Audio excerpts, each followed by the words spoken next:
Sabi mo, isang snapshot lang yan. So, napakalagi. Pero I think this is one of the best. Kaya ito, makikita niyo more or less kung anong klaseng movie ang sa poster. Ano yung natin namin yung teaser? So, yung maging expectations ni viewers din. Iba na naman yung maging expectation nila. Well, I'm excited for the audience. Sana talagang pumunta sila sa mga sinihan at panoorin nila sa June 11 kasi it's a beautiful story about love. Oo, kasi syempre bilang manonood, bilang bumili ka sa kusina para gusto natin yung ibang experience. So this is something na ginagalit natin. Yung ibang experience sila, watching it, definitely may kinalaman sa love. Mararamdaman.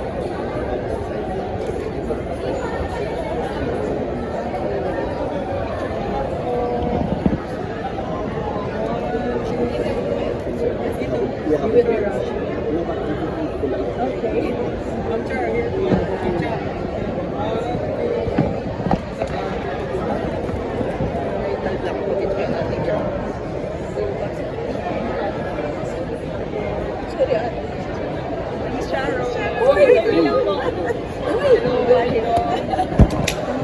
Ang lakas ng chemistry natin sa kwento na lang ng how we're able to execute anong story din. In the day you shot this photo. This photo, actually, they picked it up from a scene. We didn't have to do a photo shoot. I think from the producer's point of view, na-capture kasi yung eksena ito, yung gusto sabihin ng pelikula. Kaya hindi na kailangan mag-mount pa ng another photo shoot for the poster. Pwede ko nga pa-expand na lang kasi sabi ko direct na breaking boundaries lang. It's all about breaking boundaries. Baka naman pwede mo share something about it. So, Yeah. bakit mo nyo? Vague. Kasi this is a relationship or a story about love without labels. Kasi di ba tayo mahilig maglagay sa ng labels or we put things in a box, we stereotype things. Pero dito, parang these are two people who met each other and then they just went with the flow. Kasi alam nila yung nararamdaman nila. Oo. Sa, Apa. Dong, paano nag-breaking ice? Start pa lang kayo ng channel mag-shoot. Ano ginawa mo? Sa tingin ko, mahabang proseso siya tayo. Natin, recently, 7 years in the making. Oh, yes. So magmula nung unang hintin hanggang sa kwento, hanggang sa pagmula characters. I think unti-unting nag-build up din yung aming samatan. Kasi parang when you're in that creative process of creating your characters, dun pa lang nag-focus na yung on. So that's something that I appreciate. It's something that I will treasure. In fact, more than the shooting, yung talagang yung proseso ng pagtuo ng mga characters, yung talaga hindi ko malilimutan. And she also said na pandemic, tinry niyo pa rin gawin, but hindi natuloy. How did that make you feel? that ako siguro, ako talaga, kasi yun na nga, sabi ko, this was reached 7 years ago. But that's fine. when we finally decided to shoot, parang so many years had gone by. So, hindi ko naman inisip na gagawin pa niya. At naiintindihan ko kung nagbago ang isip niya. Kasi marami nang nagbago, marami nang nangyari.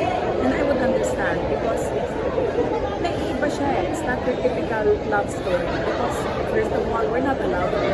We're two professionals who got together to deliver a good story. So ibang-iba yung na. But then, I'm so thankful that we were able to create a love team in the characters of Betty and Ryan. So if there's Harry and Sally, and there's Miggy and Lyla, I think the audience will look forward to watching and getting to know Betty and Ryan. Yung 7 years po na difference, did it cost na parang na-force po ba kayo napalitan yung story? Kasi or ito na po talaga siya po. And it just got better and better. Kasi ang dami yung meetings, conversations with Direct Irene,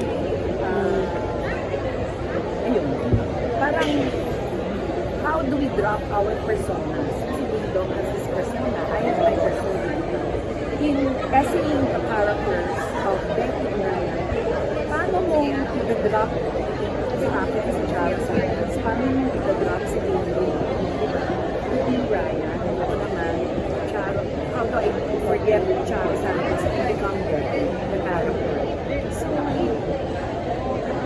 it takes a lot of hard work, and pag-aaral ng character, pakikipag-usap, collaborating with, collaborating with Dingdong, collaborating directly with If you,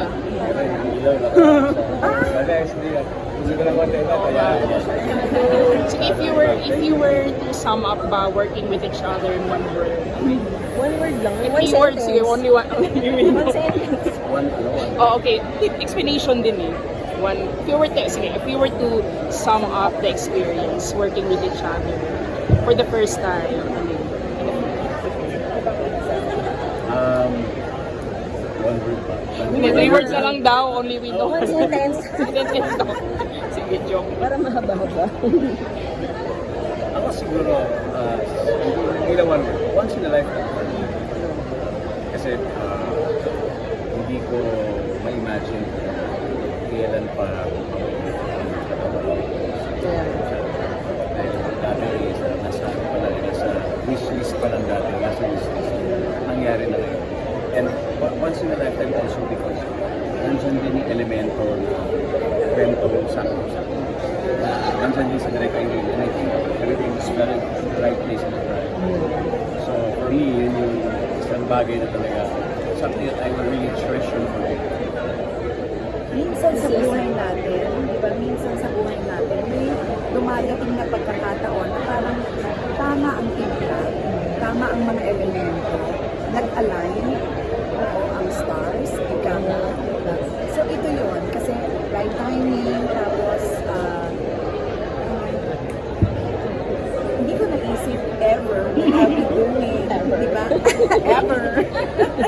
At this stage of my life, di ba? I'll be doing a story about love, romance, di ba? At my age.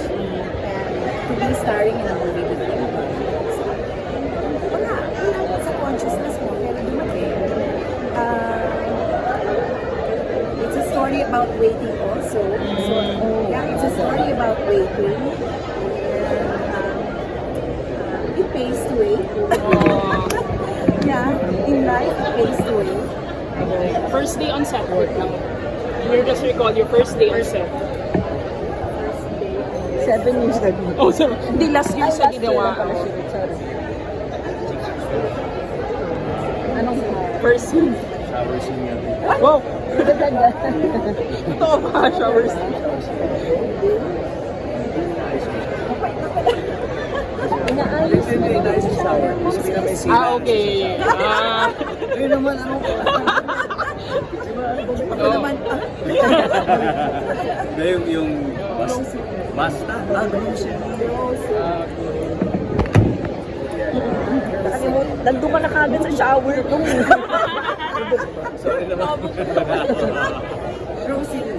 Yeah, so it was not like wala masyadong speaking parts. Parang ano lang, mapapinamdaman.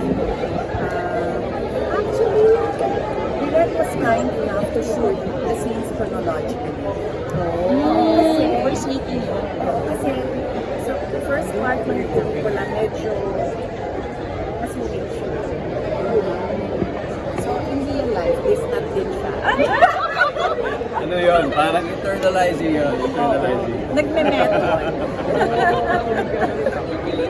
Ang sa movie, sige magsasabi ng only we. Ha? Masasabi ba yung linyang yun? Well, ay hindi. Only they know. Sila lang. Okay. Ano nasabi yun? Kasi never said in the film, and who said it? Ano? Elijah. Yung mga ganun naman pala. That is what's beautiful about it. That is what's beautiful about it. At saka pag pinapanood ko siguro, madaming magre-resonate sa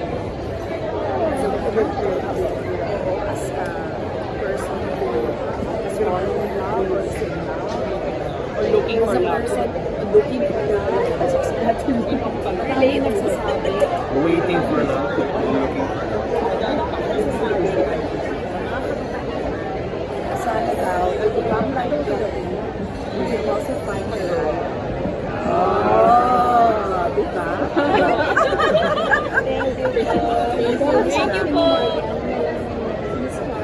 Oh, wow. Since she loves India, she loves Indian family. Isa sa mga unang nakapanood. Una nakapanood. Sobrang love name. Sobrang, especially as a woman. As a woman talaga. May dapat sa kanya. Thank you po. Salamat po. Photo na lang po. Miss Sharon,